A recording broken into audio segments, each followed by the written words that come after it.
कधी-कधी आपल्या आयुष्यात काही गोष्टी अशा घडतात, जे आपल्याला आतून पूर्णपणे बदलून टाकतात.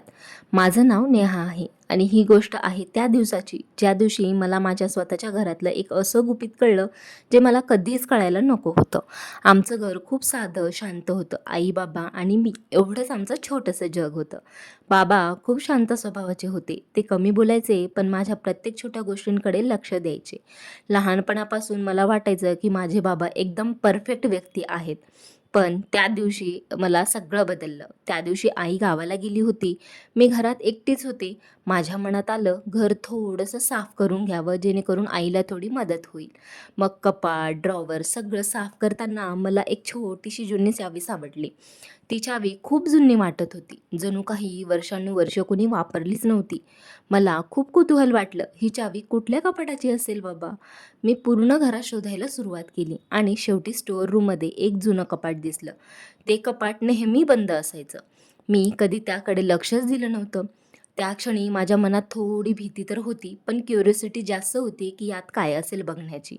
मी हळूच चावी लावली आणि कपाट उघडलं. कपाट उघडल्यावर आत फक्त धूळ आणि एक जुनी तपकिरी रंगाची डायरी होती. मी ती डायरी हातात घेतली. माझे हात थोडे थरथरत तर होते. मी पहिलं पान उघडलं आणि त्यात लिहिलं होतं, "हे वाचल्यानंतर कदाचित तू मला कधीच माफ करणार नाहीस." हे वाचून माझं हृदय जोरजोरात धडाधडायला लागलं. मी पुढचं पान उघडलं आणि डायरी वाचायला सुरुवात केली. त्यात बाबांनी लिहिलं होतं, "स्नेहा, जर तू हे वाचत असशील तर कदाचित मी तुझ्यासमोर नसणार. पण माझ्या आयुष्यातील सगळ्यात मोठी चूक मी आज इथे लिहित आहे या डायरीमध्ये. तू माझ्या आयुष्यात आलीस आणि मी खरंच खूप खुश होतो. पण त्या एका दिवशी माझ्या चुकीमुळे सगळं आपलं संपून गेलं. त्या दिवशी आपला मोठा अपघात झाला. मी गाडी चालवत होतो आणि माझं लक्ष काही क्षणासाठी विचलित झालं. डोळ्यासमोर सगळा काळोख झाला, अंधुक दिसत होतो आणि जेव्हा शुद्धीवर आलो, तेव्हा तूच तिथे नव्हतीस. मी तुला खूप शोधलं, पण तू कुठेच सापडली नाहीस. आजही मला वाटतं त्या अपघातासाठी मीच जबाबदार आहे. मी आयुष्यभर या गिल्टमध्ये जगतोय आणि कदाचित हेच माझं पनिशमेंट आहे. जर कधी माझ्या मुलीला हे कळलं तर मला माहिती नाही ती मला माफ करेल का? पण मी फक्त एवढंच सांगू इच्छितो, की मी एक चांगला व्यक्ती आहे, वाईट नाही.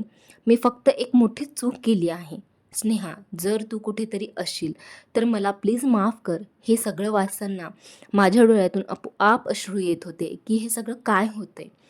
माझे हात थरथरत होते आणि माझ्या डोक्यात फक्त एकच प्रश्न होता, की ही स्नेहा आहे तरी कोण? मी पुन्हा डायरीचं एक पान पलटलं आणि त्यात एक फोटो होता. त्या फोटोमध्ये स्पष्टपणे आणि क्लिअरली बाबा आणि एक अनोळखी बाई होती. दोघं खूप खुश दिसत होते आणि तिथेच मला समजलं, ती बाई म्हणजे बाबांची पहिली पत्नी असणार किंवा होती. त्या क्षणी माझ्या पायाखालची अक्षरशः जमीन सरकली. आईला हे सगळं माहिती आहे का? की हे सगळं तिच्यापासून लपवलं गेलेलं आहे? त्या रात्री मी झोपूच शकले नाही. पण दुसऱ्या दिवशी मी बाबांशी बोलायचं ठरवलं. मी डायरी त्यांच्यासमोर डायरेक्ट ठेवली आणि त्यांनी ती पाहिली आणि त्यांच्या डोळ्यात पाणी आलं. काही क्षण ते काहीच बोलले नाहीत आणि मग त्यांनी सगळं कबूल केलं. त्या दिवशी मला एक गोष्ट समजली, की प्रत्येक माणसाच्या आयुष्यात काही ना काही गुपित लपलेलं असतं. पण ते गुपित कितीही लपवलं, ते एक ना एक दिवस समोर येतच असतं. मग त्या घटनेनंतर माझं आणि बाबाचं नातं तर बदललं. मी त्यांना समजून घेतलं आणि त्यांनी स्वतःला माफ केलं. पण त्या डायरीने माझं आयुष्य कायमचं बदलून टाकलं. तुम्हाला काय वाटतं, सत्य जाणून घेणं योग्य केलं का?